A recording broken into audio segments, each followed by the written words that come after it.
The Glove of Time, Part 2, is a poem about Iceland and about another American artist who is a master of drawing and is, in her way, a philosopher of time. The artist Ronnie Horn, whom you may know. I saw Ronnie today, and she authorized me to call her a recipient of the legacy of Edward Hopper, so it's okay. She also gave me an enormous book she's just published of her drawings, so people should pay more attention to drawings, I think. Anyway, this poem was written because Ronnie Horn made an installation in Iceland, which is called the Library of Water, and it is an old library cleared out of books and filled with 27 or so glass tubes, 7 feet long.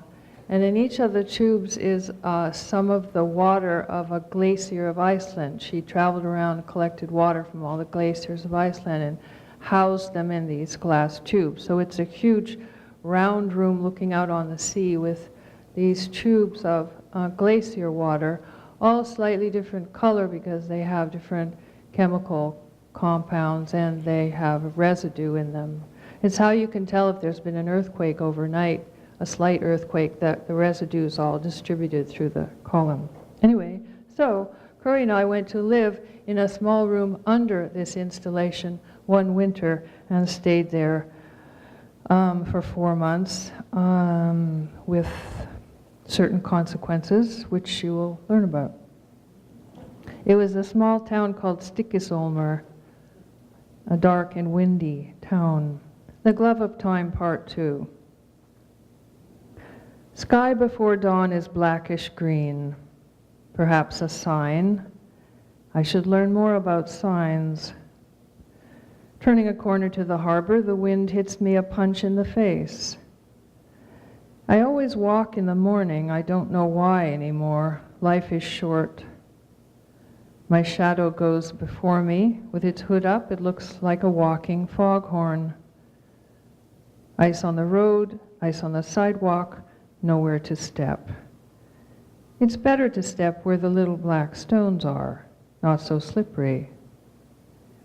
I guess the little black stones could be lava, or do I exoticize?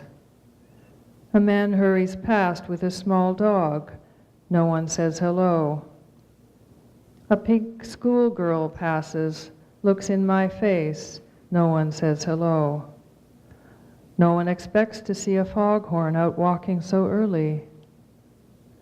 Wind pushes more strongly. I push back, almost home. Why did I come here? New wind every day. Life is for pushing back.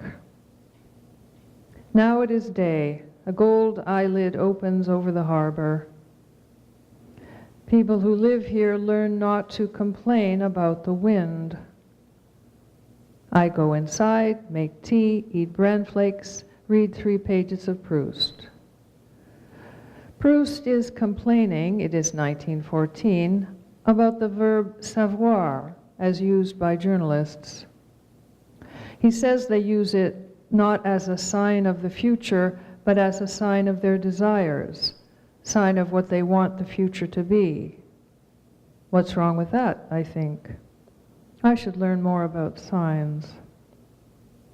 The first thing I saw the first morning I went out for a walk in Stykkishólmur was a crow as big as a chair.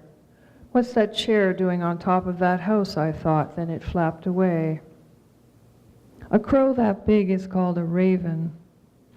Corvus corax in Linnaeus's binomial system. Each one makes a sound like a whole town full of ravens in the country I come from.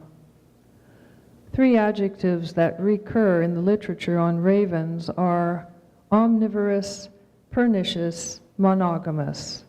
I'm interested in monogamous. I got married last May and had my honeymoon in Stykkishólmur. This year I returned to Stickisholmer to live with my husband for 3 months in one small room.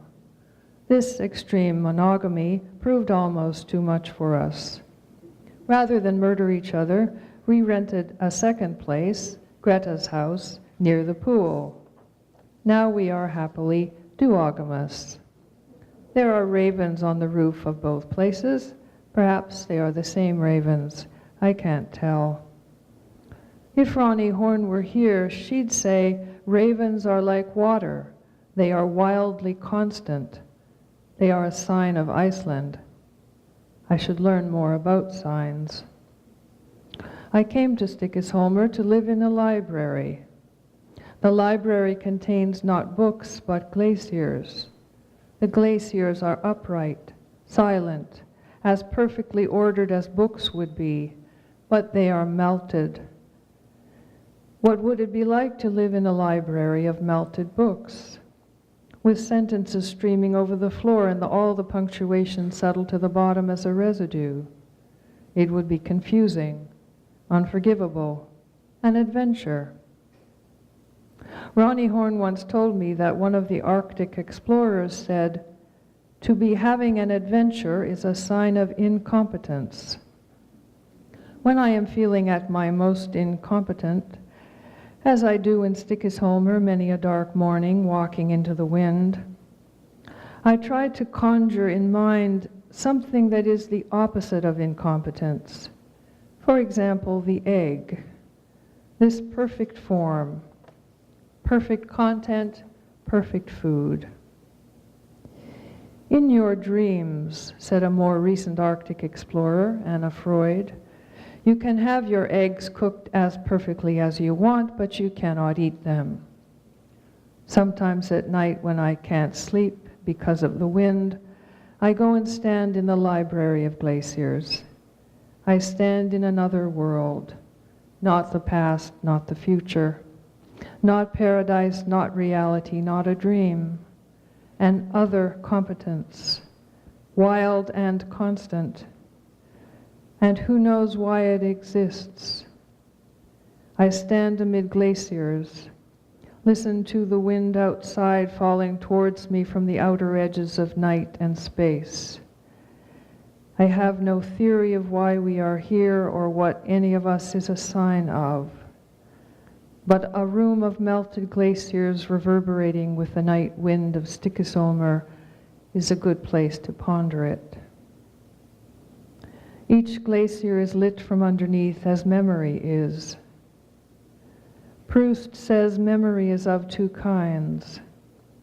There is the daily struggle to recall where we put our reading glasses, and there is a deeper gust of longing comes up from the bottom of the heart, involuntarily, at sudden times, for surprise reasons.